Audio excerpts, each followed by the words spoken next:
तो हेलो सभी को।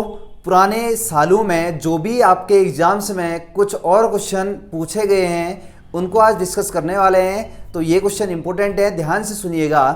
तो चलिए आज की वीडियो शुरू करते हैं।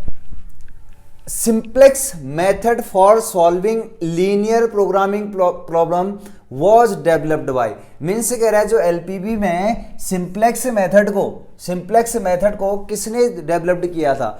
तो पहला ऑप्शन है ये न्यूटन, फिर है लैग्रेंजेस, फिर है रोमर, फिर है जॉर्ज एंड जेंटिंग। तो ध्यान रखिएगा ये इसका आंसर है जॉर्ज एंड जेंटिंग।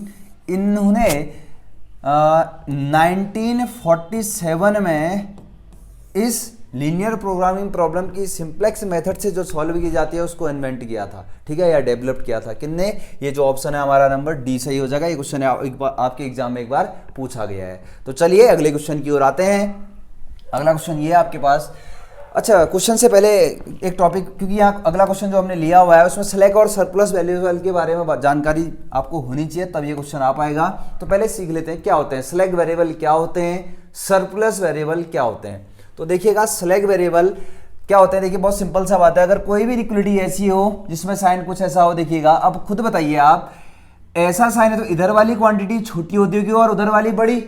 तो अगर यहाँ वाली क्वांटिटी के उसके इक्वल बनाना है तो ध्यान सुनिएगा, अगर इस इक्वलिटी को राइट वाले के इक्वल बनाना है, सी के इक्वल, तो आपने कुछ ना कुछ यहाँ पे ऐड करना पड़ेगा ना, कोई ना कोई वेरिएबल। तो मान लेते हैं यहाँ पे x3 वेरिएबल आपने ऐड कर दिया, क्योंकि अगर यहाँ छोटा है तो इसके बराबर इक्वल करना है, तो यहाँ किसी ना किसी क्वांटिटी को आपने ऐड करना पड़ेगा।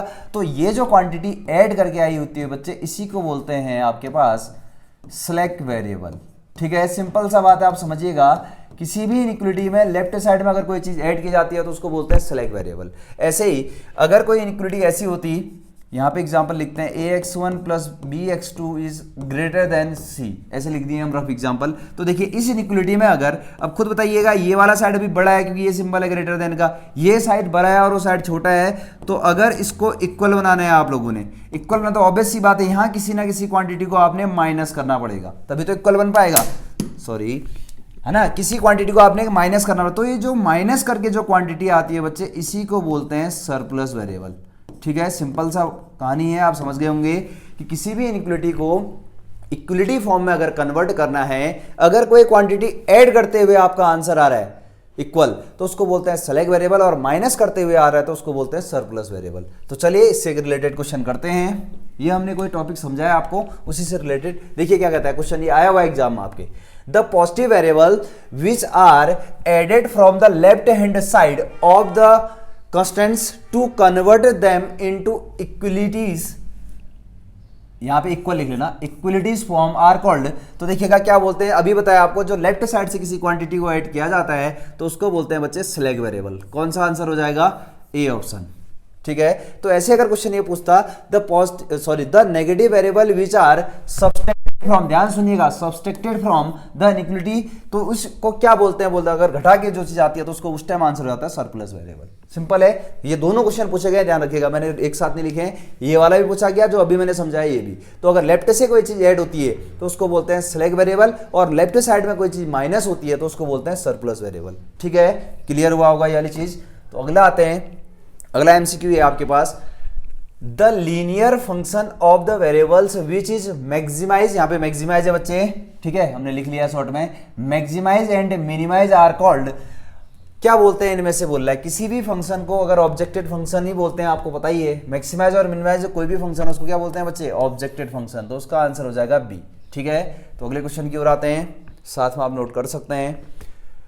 How many select and surplus variable, ये बार तो कई बार पूछा गया है वाला क्वेश्चन, ठीक है। तो इसमें सेलेक्ट वेरिएबल कितने होंगे और सरप्लस कितने होंगे, थोड़ा ध्यान से समझिएगा।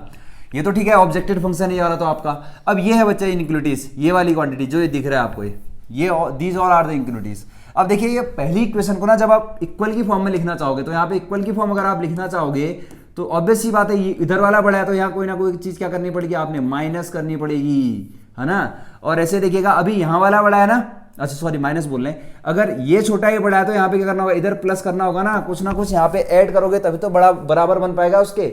ऐसे यहाँ पे देखिए इधर वाला बड़ा है तो यहाँ कुछ ना कुछ आपने माइनस करना पड़ेगा बच्चे, तभी इक्वल बन पाएगा, है ना। और अभी यहाँ छोटा है और वो बड़ा है तो कुछ यहाँ पे ऐड करना ही पड़ेगा आपने कुछ ना कुछ, ताकि इक्वल साइन बन जाए। तो देखिएगा समझ में आया होगा, यहाँ पे अगर किसी क्वांटिटी को ऐड किया जाता है तो उसको बोलते हैं सेलेक्ट वेरिएबल, और माइनस किया जाता है तो उसको बोलते हैं सरप्लस वेरिएबल। क्यों? इक्वल बनाने के लिए, ठीक है। तो दो क्या होंगे इसमें, सेलेक्ट वेरिएबल होंगे और एक सरप्लस। तो आपका आंसर हो जाएगा ऑप्शन नंबर बी।